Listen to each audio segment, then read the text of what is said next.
قل الحمد لله وسلام على عباده الذين اصطفى الله خير أما يشركون أمن خلق السماوات والأرض وأنزل لكم من السماء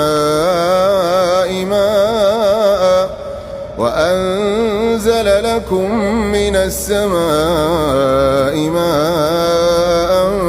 فأنبتنا به حدائق ذات بهجة